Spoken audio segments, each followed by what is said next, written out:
Brought to you by V-Guard, co-powered by Sensodyne and Vimal. పలుకులలో Kesari. Associate sponsor UltraTech cement. ఇక మీ MLA గారి గురించి ఎంత చెప్పినా తక్కువనే. ఎందుకంటే కేసీఆర్ గారికి అత్యంత నమ్మకస్తుడైన అత్యంత ఇష్టమైన నాయకుల్లో కృష్ణమోహన్ రెడ్డి గారు అగ్రగణ్యుడు. ఒకటి కాదు, రెండు కాదు, 4125 కోట్ల రూపాయలతో మరి గద్వాల నియోజకవర్గాన్ని అభివృద్ధి చేసిన దమ్మున్న నాయకుడు కృష్ణమోహన్ రెడ్డి గారు. అదేవిధంగా ఇవాళ గద్వాల, జోగులాంబ గద్వాల ఇవాళ జిల్లా కేంద్రం అయిందంటే, ఒకనాడు తాలూకా కేంద్రంగా ఉన్న గద్వాల ఇవాళ జిల్లా కేంద్రం అయిందంటే దానికి ఒకే ఒక్క కారణం కృష్ణమోహన్ రెడ్డి గారు అనే మాట నేను మీకు ఈ సందర్భంగా విజ్ఞప్తి చేస్తాను. ఇవాళ రేవంత్ రెడ్డి అంటా ఉన్నాడు, పార్లమెంటుకి ఒకటే జిల్లా ఉండాలంట. పార్లమెంట్కి ఒకటే జిల్లా ఉండాలంట. అంటే నాగర్ కర్నూలు పార్లమెంట్లో మరి 3 జిల్లాలు ఉన్నాయి. గద్వాల జిల్లా ఉన్నది, వనపర్తి జిల్లా ఉన్నది, నాగర్ కర్నూలు జిల్లా ఉన్నది. మనం బుద్ధి తక్కువై కాంగ్రెస్ పార్టీకి గనక ఓటేస్తే రేపు గద్వాల జిల్లా మాయమైతుంది, గుర్తుపెట్టుకోమని చెప్పి నేను కోరుతా ఉన్నా. కష్టపడి మీరు సాధించుకున్న మీ గద్వాల జిల్లా ఉండాలనా పోవాలనా? ఉండాలంటే కాంగ్రెస్ పోవాలా, గుర్తుపెట్టుకోండి. ఒక్క ఓటు కూడా కాంగ్రెస్ కేయకుండా గద్వాల జిల్లాలో పౌరుషం ఉన్న నడిగడ్డ బిడ్డలు మా జిల్లా మాకు ఉండాలని కోరుకుంటే తప్పకుండా కాంగ్రెస్ పార్టీకి ఒక్క ఓటు కూడా వేయకుండా బుద్ధి చెప్పమని చెప్పి నేను కోరుతా ఉన్నా. ఇవాళ బాధ అనిపిస్తున్నది. ఒకవైపేమో మిమ్మల్ని చూస్తే సంతోషంగా ఉన్నది. ఎందుకంటే నిజంగా కూడా ఇప్పుడే ప్రవీణ్ గారు అన్నట్టు, కృష్ణన్ అన్నట్టు, నాకైతే ఇది ఎన్నికల ప్రచార సభలాగా లేదు.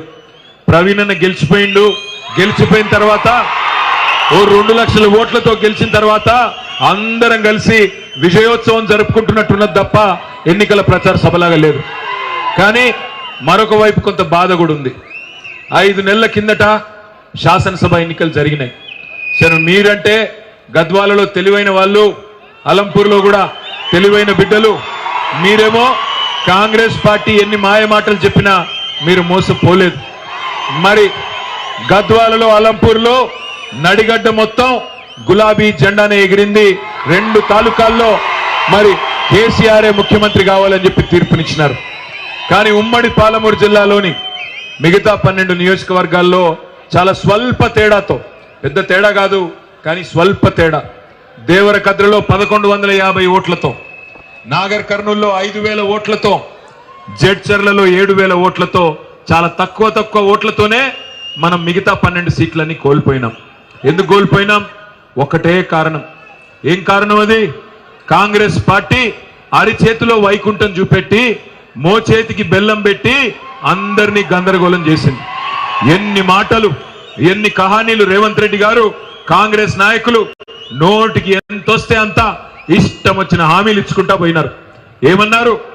జల్లి ఎంబడే కొండి, రుణమాఫీ అయిన వాళ్ళు కూడా ఎంబడే బ్యాంకు కురకండి, 2 లక్షలు తెచ్చుకోండి, నేను వస్తున్నా 9వ తారీఖు నాడు, డిసెంబర్ 9వ తారీఖు నాడు సంతకం పెడతా అన్నాడు. డిసెంబర్ 9 నాడు పెట్టిండా? అయిందా రుణమాఫీ? మరి 6 నెలలకు వచ్చాయి. ఇప్పుడు 6 నెలలకు వచ్చింది. డిసెంబర్ 9 పోయింది, జనవరి 9 పోయింది, ఫిబ్రవరి 9 పోయింది, మార్చి 9 పోయింది, ఏప్రిల్ 9 పోయింది, మే 9 రేపు వస్తానే ఉన్నది. అయిందా రుణమాఫీ? మరి అయినా వేద్దామా కాంగ్రెస్ కు ఓటు?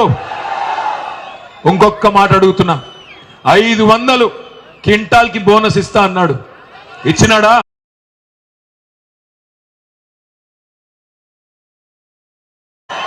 మరి అయినా వేద్దామా కాంగ్రెస్ కు ఓటు? ఇంకొక మాట అడుగుతున్నా, 500 క్వింటాల్కి బోనస్ ఇస్తా అన్నాడు, ఇచ్చినాడా? 2 పంటలు పండినా ఇప్పటికీ కాంగ్రెస్ వచ్చిన కాంచెల్లి. వచ్చిందా 500 బోనస్? ఎవరికైనా వచ్చిందా? కౌలు రైతులకు రైతు భరోసా అన్నాడు. కేసీఆర్ 10,000 ఇస్తున్నాడు, నేను 15,000 ఇస్తా అన్నాడు. పడ్డదా ఎవరికన్నా 15,000? వచ్చిందా 15,000? అసలు 10,000 పడ్డదా? రైతు బంధన్న పడ్డదా? రైతు భరోసా కూలీలకు 12,000 రూపాయలు ఇస్తా, నెలకు 1000 రూపాయలు ఇస్తా అన్నాడు. వచ్చినాయా? ఇవన్నీ నేను ఊరికే అడుగుతలే. 100 రోజుల్లోనే ఇస్తా అన్నాడు. నేను అడగడం కాదు, ఆయనే చెప్పుకున్నాడు. గ్యారంటీ అన్నాడు, సంఘాలు పెట్టినాడు, రేవంత్ రెడ్డి పెట్టినాడు, బట్టి విక్రమార్క పెట్టినాడు, ముఖ్యమంత్రి ఉప ముఖ్యమంత్రి గ్యారంటీ కార్డులు ఇంటింటికి పెంచినారు. ప్రతి కాడబోయి, జోగులాంబ తల్లి కాడబోయి, ఆ అమ్మవారి కాళ్ళ కాడ గ్యారంటీ కార్డులు పెట్టినారు.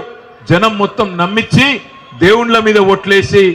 Brought you by V Guard, co powered by Sensodyne and Vimal. పలుకులలో Kesari. Associate sponsor UltraTech cement.